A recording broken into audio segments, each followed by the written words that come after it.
बुद्ध से जाने बुद्धिमान कैसे बने। दोस्तों, एक बुद्धिमान व्यक्ति कभी नहीं कहेगा कि वह बुद्धिमान है, इसीलिए नहीं कि ऐसा कहने से उसकी बुद्धिमत्ता कम हो जाएगी, बल्कि इसीलिए क्योंकि वह ऐसा कहने की व्यर्थता को देख पाता है। दोस्तों, गौतम बुद्ध के जीवन से जुड़ी हुई एक छोटी सी कहानी जो आपको बताएगी कि वास्तव में बुद्धिमान कौन है। एक नगर में एक लड़का रहा करता था और उसका दिमाग बहुत तेज था और उसकी खासियत यह थी कि वह किसी भी चीज को बड़ी जल्दी और आसानी से सीख लेता था।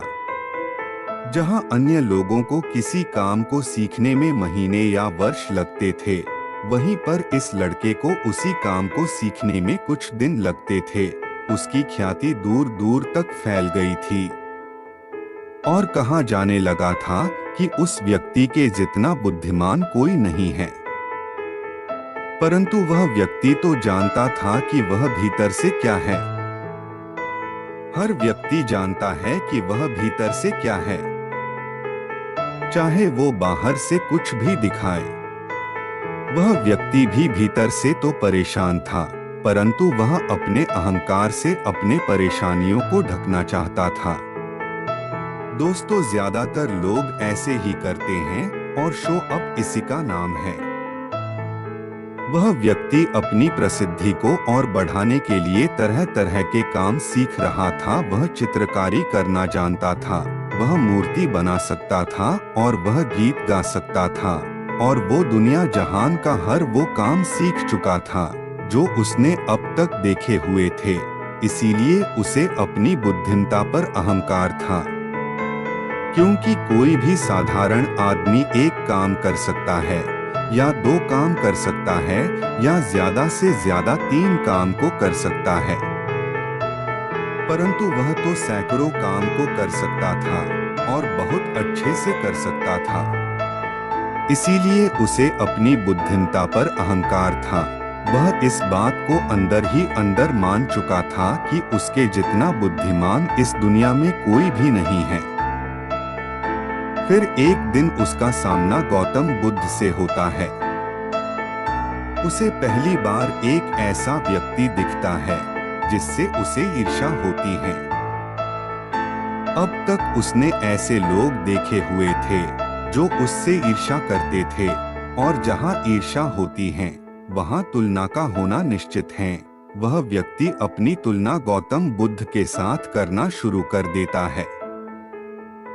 वह देखता है कि बुद्ध के पास तो एक भिक्षा का कटोरा है और लेकिन उसके पास धन की कोई भी कमी नहीं है।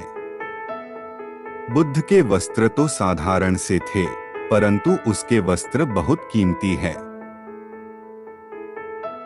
बुद्ध तो जमीन पर नंगे पैर चलते हैं, परंतु वह नंगे पैर नहीं चलता। इसी तरह से वो आदमी सैकड़ों चीजों से अपनी तुलना गौतम बुद्ध के साथ करने लगता है, परंतु हर तुलना के बाद भी वह पाता है कि उसकी ईर्ष्या बुद्ध के प्रति 1% भी कम नहीं होती।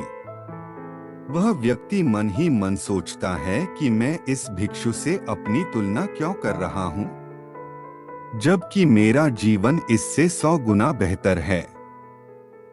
लोग भी बुद्ध का सम्मान कर रहे हैं, आखिर इसके भीतर ऐसा क्या है जो मुझ में नहीं है और जिसके कारण मेरे भीतर इसके प्रति ईर्ष्या है। बहुत देर अपने मन में उलझे रहने के बाद वह व्यक्ति तय करता है कि वह बुद्ध के पास जाएगा और उनसे पूछेगा कि उनकी उपलब्धि क्या है। वह व्यक्ति अपने सेवकों के साथ बुद्ध के पास जाता है और उनसे कहता है कि मैं इस इलाके का सबसे बुद्धिमान व्यक्ति हूं और आप अपने आसपास जो भी देख रहे हैं, मैं वो सब करना जानता हूं। किसी भी कार्य को सीखने में मुझे बहुत ही कम समय लगता है।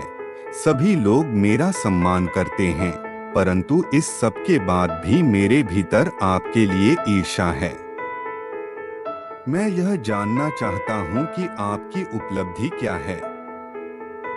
ये सब लोग आपका आदर सम्मान क्यों कर रहे हैं? उसके बाद बुद्ध कहते हैं कि वैसे तो मेरी कोई उपलब्धि नहीं है, परंतु तुम कह सकते हो कि मेरी एक उपलब्धि है। वह व्यक्ति पूछता है कि क्या मैं जान सकता हूँ? तो फिर उसके बुद्ध कहते हैं कि मेरी एक उपलब्धि है कि मैं सभी उपलब्धियों को छोड़ चुका हूँ। वह व्यक्ति बुद्ध से पूछता है कि मतलब मैं कुछ समझा नहीं। बुद्ध उस व्यक्ति से कहते हैं कि क्या तुम्हें प्रशंसा अच्छी लगती है?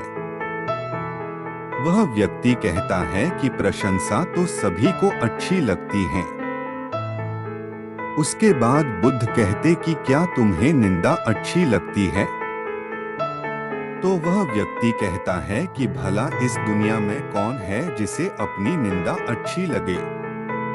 उसके बाद बुद्ध कहते हैं कि जो तुम्हें अच्छा लगता है और जो तुम्हें बुरा लगता है, मैं इन दोनों से भी ऊपर उठ चुका हूँ। ना मुझे निंदा सताती है और ना ही मुझे अपनी प्रशंसा प्रसन्न करती है। बस यही अंतर है तुम में और मुझ में। और उसके बाद वह व्यक्ति बुद्ध से कहता है कि परंतु यह कैसे संभव है? बुद्ध मुस्कुराते हैं और उस व्यक्ति से कहते हैं कि तुमने सैकड़ों काम सीखे, लेकिन एक सबसे जरूरी काम को तुम सीखना भूल गए। वह व्यक्ति बुद्ध से पूछता है कि कौन सा काम?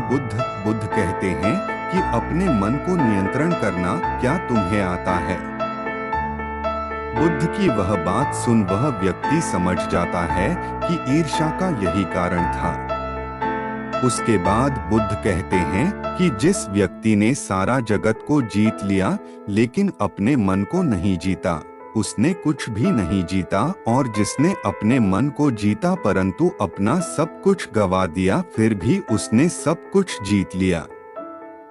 क्योंकि वास्तव में बुद्धिमान व्यक्ति वही है जो अपने मन का शासक है, वो नहीं जो अपने मन का गुलाम है। गौतम बुद्ध के इन शब्दों को सुन उस व्यक्ति का अहंकार टूट जाता है और वह व्यक्ति बुद्ध से कहता है कि क्या आप मुझे अपने मन को जितना सिखा सकते हैं? बुद्ध कहते हैं कि अवश्य सिखाएंगे, परंतु मैं तुम्हारी सभी उपलब्धियां छीन लूंगा।